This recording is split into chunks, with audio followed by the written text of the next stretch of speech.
कुंडली में ठीक नहीं बुध की स्थिति। व्यापार में हो रही है निरंतर हानि।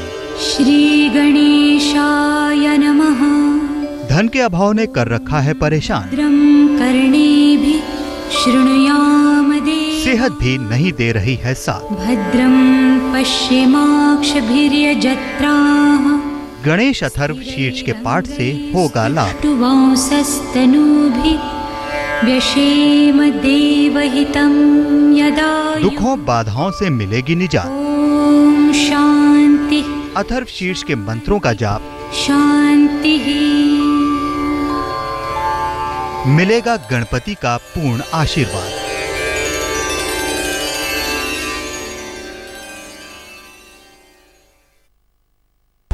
नमस्कार, मैं हूं नेहा। आप सभी का स्वागत है हमारे इस खास पेशकश में।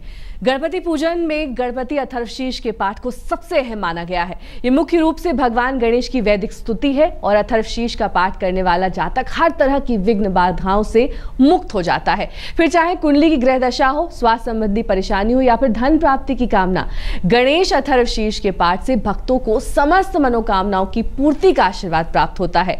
साथ ही अथर्वशीर्ष के पाठ गणपति उपासना का सर्वोत्तम उपाय माना गया है। तो क्या अथर्वशीर्ष की महिमा है और कैसे करना चाहिए इसका पाठ, इन तमाम सवालों के जवाब देने के लिए हमारे साथ मौजूद हैं ज्योतिषी राजकुमार शास्त्री जी। शास्त्री जी, बहुत बहुत स्वागत है आपका। तो शास्त्री जी, ये बताइए कि अथर्वशीर्ष की महिमा क्या है, किस तरह से ये महत्वपूर्ण है हमारे जीवन में। बहुत सुंदर प्रश्न किया है आपने भगवान गणपति की उपासना का। भगवान गणपति अग्र पूज्य देवता हैं और भगवान शिव के जो है आशीर्वाद और उमा माता ने इनको स्वयं ही, गर्भ से इनका जन्म नहीं हुआ, स्वयं प्राकट स्वयंभू हैं। भगवती माता ने इनको गर्भ में धारण नहीं किया, बिना गर्भ धारण के ही इनको जन्म दिया है। अथर्वशीर्ष स्तोत्र अथर्व वेद का जो गणपति उपनिषद है यहाँ से लिया गया है। अथर्वशीर्ष का पाठ गणपति उपासना का सर्वोत्तम उपाय है। अथर्वशीर्ष में सर्वप्रथम भगवान गणपति की स्तुति की गई है। ओम नमस्ते गणपते। देखिए, मैं आपको बताऊं, यहाँ से इस पाठ का आरंभ होता है और अथर्वशीर्ष में आत्मा रूप में भी भगवान गणपति की आराधना की गई है। त्वमेव प्रत्यक्षम तत्त्वमसि, त्वमेव केवलम कर्तासि, त्वमेव केवलम धर्तासि, त्वमेव केवलम हर्तासि, त्वमेव सर्वम खलविदम ब्रह्मासि, त्वं साक्षादात्मासि। ये गणपति अथर्वशीर्ष का दूसरा मंत्र है। अथर्वशीर्ष में गणपति का ध्यान करने का विधान और नित्यम ऋतम वच्मि सत्यम वच्मि, ये भगवान अथर्वशीर्ष का तीसरा मंत्र है। अथर्वशीर्ष में गणपति के सगुण उपासना की और झुकाव जो है ये अधिक बताया गया है। वैसे भगवान गणपति का स्वरूप सगुण ही है। गणपति को ब्रह्म रूप में भी यहाँ पर प्रतिष्ठित किया गया है और गणपति का मानवीकरण भी यहाँ पर किया गया है। जो मानव के गुण हैं, जैसे सरलता है, व्यवहारिकता है, माता पिता की सेवा है, गुरु की सेवा है। अथर्ववेद सनातन, अथर्ववेद क्या है आप सभी लोग जानते हैं, फिर भी अथर्ववेद सनातन परंपरा का ये सर्वोत्तम ग्रंथ माना जाता है। और जिस प्रकार आप सभी लोग जानते हैं कि वेद जो है ये अपौरुषेय है और वेदों का प्राकट्य दिल्ली में ही निगम बोध में हुआ। भगवान ब्रह्मा ने यहाँ तप किया और यहाँ वेद प्राकट हुए अपौरुषेय रूप में। अपौरुषेय शब्द का अर्थ होता है जिसको किसी ने बनाया नहीं है। अथर्व का अर्थ होता है शीघ्र कार्य की सिद्धि। जो जातक गणपति अथर्वशीर्ष का 1000 पाठ कर लेता है उसकी संपूर्ण मनोकामनाएं पूर्ण हो जाती हैं। गणपति अथर्वशीर्ष का पाठ सुबह शाम दोनों प्रहर किया जा सकता है। ऐसे जातक धर्म अर्थ काम मोक्ष पुरुषार्थ चतुष्टय की प्राप्ति कर लेता है। पंचदेवों में सर्वोपरि भगवान गणपति की पूजा है, इसलिए सर्वप्रथम किसी भी मंगल कार्य में भगवान गणपति की पूजा सर्वप्रथम की जाती है। और जिस कार्य में भगवान गणपति की सर्वप्रथम पूजा नहीं की जाती उस कार्य की सिद्धि नहीं होती। तो गणेश अथर्वशीर्ष जो है, देवी अथर्वशीर्ष भी है लेकिन गणेश अथर्वशीर्ष सर्वोपरि। चलिए, ये तो आपने हमें बता दिया कि अथर्वशीर्ष क्या होता है और किस तरह से ये महत्वपूर्ण है, इसका महत्व क्या है, लेकिन पाठ कैसे किया जाए? क्या वो चीजें हैं जो पाठ में शामिल करी जानी चाहिए ताकि पूरी तरह से, हर तरह से इसकी जो विधि है, वो जो विधान है, वो पूरा किया जा सके? बहुत सुंदर प्रश्न किया है। देखिए, भगवान श्री कृष्ण ने गीता में बहुत सुंदर बात कही है कि शास्त्र विधिम उत्सृज्य यजन्ते ही देवता नशा सिद्धिम मापनोति न सुखम न पराम गतिम। शास्त्र की विधि का उत्सर्जन करके कभी पाठ आदि करते समय विधि का ध्यान रखना बहुत आवश्यक है। सर्वप्रथम गाय के गोबर में कच्ची हल्दी मिला करके लकड़ी की चौकी पर उसका लेपन करना चाहिए। पीली मिट्टी की डली में लाल रंग का कलावा, जो मौली जिसको कहते हैं, लपेट करके भगवान गणपति का साकार रूप तैयार कर लिया और हल्दी में रंगे चावल चौकी पर रख करके साकार रूप जो आपने गणपति तैयार किया है उस पर स्थापित करना चाहिए। साथ में सिद्धि, बुद्धि, क्षेम और लाभ। देखिए, सिद्धि बुद्धि ये भगवान गणपति की पत्नियां हैं, क्षेम और लाभ ये दोनों भगवान गणपति के पुत्र हैं। तो इसके बाद जो है उनकी भी स्थापना करनी चाहिए। सबसे पहले पूजन करने से पहले जिस प्रकार आचमनीयम आचमन करना चाहिए, घी का अखंड दीपक जला करके फिर भगवान गणपति की षोडशोपचार जल और पंचामृत आदि से षोडशोपचार पूजन का जो विधान है वो संपूर्ण करना चाहिए। वस्त्र अर्पण करना चाहिए, तिलक आदि देना चाहिए, फिर दूर्वा चढ़ाना चाहिए। कांडात कांडात प्ररोहन्ति परुषा पुरुषस्परि आदि मंत्रों से। लाल चंदन की माला में भगवान गणपति के मंत्र का जाप करना चाहिए। एक पत्ते पर 4 बतासे तुलसी दल डाल करके भोग लगाएं, दूर्वा लाल रंग का पुष्प चढ़ा करके पाठ आरंभ करें।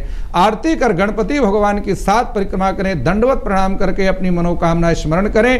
पूजा के बाद पूजन सामग्री को जमीन पर दबा दें। जल आदि में विसर्जन जो है ना करें, उसको केवल जमीन के अंदर गड्ढा खोद करके दबा देना चाहिए। तो आपने ये तो बता दिया कि पाठ कैसे करें, विधि विधान क्या है, लेकिन इसको करने से लाभ क्या होता है? जो जातक हैं अगर वो ये पाठ करते हैं तो उनके जीवन में कौन से बदलाव आ सकते हैं? जी, बहुत सुंदर प्रश्न किया है कि पाठ का लाभ क्या होता है, ये समाज को बताना आज नितांत आवश्यक हो गया है। देखो, वेदों में चिकित्सा विज्ञान, मंत्र विज्ञान और ज्योतिष विज्ञान 3 विज्ञानों का वर्णन है। मंत्र विज्ञान सर्वोपरि विज्ञान है और सबसे तेज गति से काम करने वाला मंत्र विज्ञान है, जिसको हम पाठ कहते हैं। गणेश अथर्वशीष के पाठ से जातक का स्वयं की आत्मा से साक्षात्कार हो जाता है। उपासक का अपनी आवश्यकताओं पर नियंत्रण हो जाता है, जिससे मानसिक रूप से शांत हो जाता है। पाठ करने से समस्त दुखों से छुटकारा मिल जाता है। पाठ से लौकिक और पारलौकिक सुखों की प्राप्ति होती है। शांति का उत्तम पाठ के अलावा और दूसरा कोई नहीं है। धन, विद्या, आयु, मान, सम्मान की प्राप्ति के लिए गणेश अथर्वशीष का पाठ इससे सर्वोपरि दूसरा कोई पाठ नहीं है। पाठ के समय आहार शुद्धि, सत्य भाषण, संयम, नियम आदि का पालन अवश्य करना चाहिए। तो अब शास्त्री जी आपसे जानना चाहेंगे कि आपने महत्व तो बता दिया, किस तरह से पूजा पाठ करें वो भी बता दिया, लेकिन कई बार समय के अभाव में हम सारी चीज़ें नहीं कर पाते हैं। ऐसे में कौन से वो मंत्र हैं जिनका उच्चारण करें, जिनको अगर हम रोज़ जपें? कुछ ऐसे मंत्र जो आप बता दें हमारे दर्शकों को, जिनके उच्चारण से अथर्वशीष का हमें पूर्ण लाभ प्राप्त हो। अपने गणेश अथर्वशीष में यद्यपि 19 मंत्र हैं और बड़े सरल हैं, लेकिन फिर भी उसके उपरांत भी चूंकि समय का अभाव इसलिए मैं आपको बताता हूं। सबसे पहले मैं आपको बता रहा हूं ओम गंग गणपतये नमः। ये ऐसा उत्तम मंत्र है जो स्वास्थ्य की प्राप्ति और रोगों से मुक्ति के लिए जो है इस मंत्र का बहुत ही लाभकारी मंत्र है। 8 बार इस मंत्र का जाप करें। चतुर्थी तिथि का व्रत करें। मंत्र जाप करने के विशेष लाभ, चतुर्थी को भगवान गणेश को सिंदूर जो है जरूर चढ़ाना चाहिए। छोटे बच्चों में दूध बांटें। माता पिता की 7 परिक्रमा करें। भगवान गणेश को मुकुट और कुंडल, क्योंकि गज कर्ण है भगवान गणपति, तो कुंडल अर्पण करने से भगवान गणपति बहुत प्रसन्न होते हैं। अथर्वशीष की बात हो रही है, लेकिन इसमें 19 मंत्र हैं शास्त्री जी। ऐसे में 19 मंत्रों का उच्चारण करना कई बार संभव नहीं हो पाता। कुछ ऐसे मंत्र और बताइए जिसके उच्चारण से पूरा अथर्वशीष का लाभ हमें प्राप्त हो सके। देखिए, भगवान गणपति के इस अथर्वशीष में जिस प्रकार आपने बहुत सुंदर बात कही, 19 मंत्र हैं इसमें, और बिल्कुल ठीक आपने कहा है। इसका मैं एक बड़ा सरल मंत्र आपके सामने, जो प्रथम मंत्र ओम नमस्ते गणपते, यहाँ से अथर्वशीष का पाठ आरंभ होता है। वाणी में मधुरता और प्रखरता इस मंत्र का उच्चारण करते ही आनी आरंभ हो जाती। जितने भी वकील हैं, न्यायाधीश हैं, अध्यात्म के क्षेत्र से जुड़े हुए जो लोग हैं, इनको इस मंत्र का नमस्ते गणपते करने मात्र से ही सफलता की प्राप्ति हो जाती है।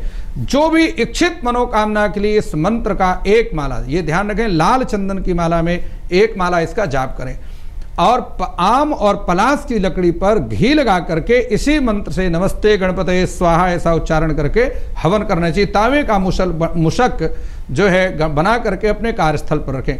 भगवान गणेश को लाल रंग का छत्र और मदार के पुष्प चढ़ा करके भगवान गणपति का आप आशीर्वाद कृपा प्राप्त कर सकते हैं। और साथ ही अब अगले मंत्र पर चर्चा करेंगे। अगला वो कौन सा मंत्र है, इसका क्या लाभ होता है, किस तरह से इसका उच्चारण करें, ये बताइए हमारे दर्शकों को। भगवान गणपति का दूसरा मंत्र मैं आपको बता रहा हूं। नमस्ते अस्तु लंबोदराय कदंताय विघ्न विनाशिने शिव सुताय। ये मंत्र के जाप के साथ ही जातक को धन की प्राप्ति आरंभ हो जाती है।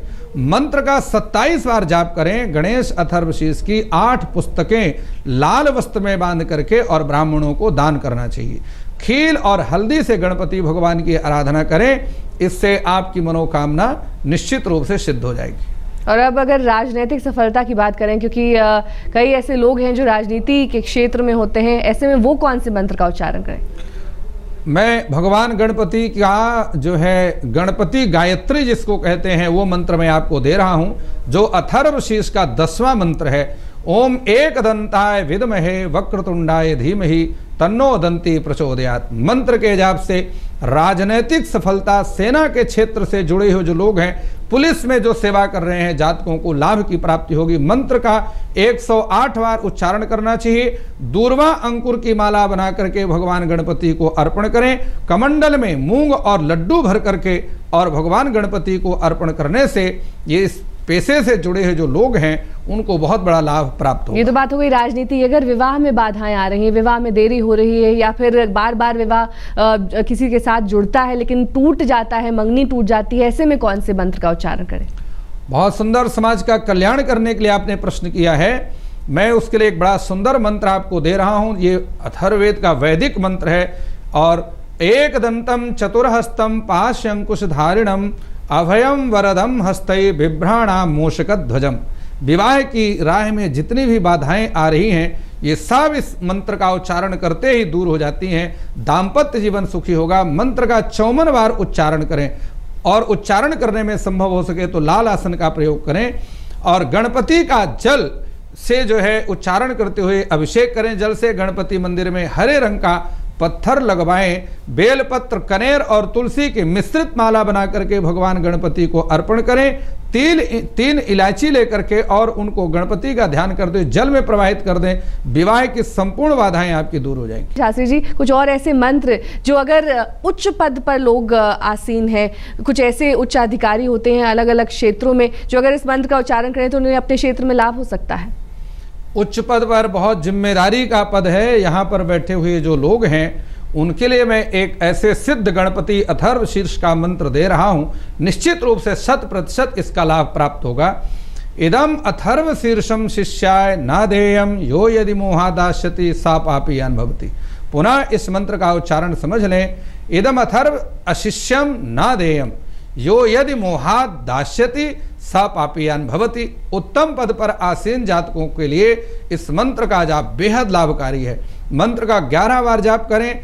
8 हरे नारियल दक्षिणा सहित ब्राह्मण को भेंट करें। 1.25 किलो मूंग तांबे के 8 सिक्के, बर्क लगी हुई जो इलायची है, ये एक हरे रंग के वस्त्र में बांध करके और किसी ब्राह्मण को दान करें या गणेश के पास चढ़ाएं।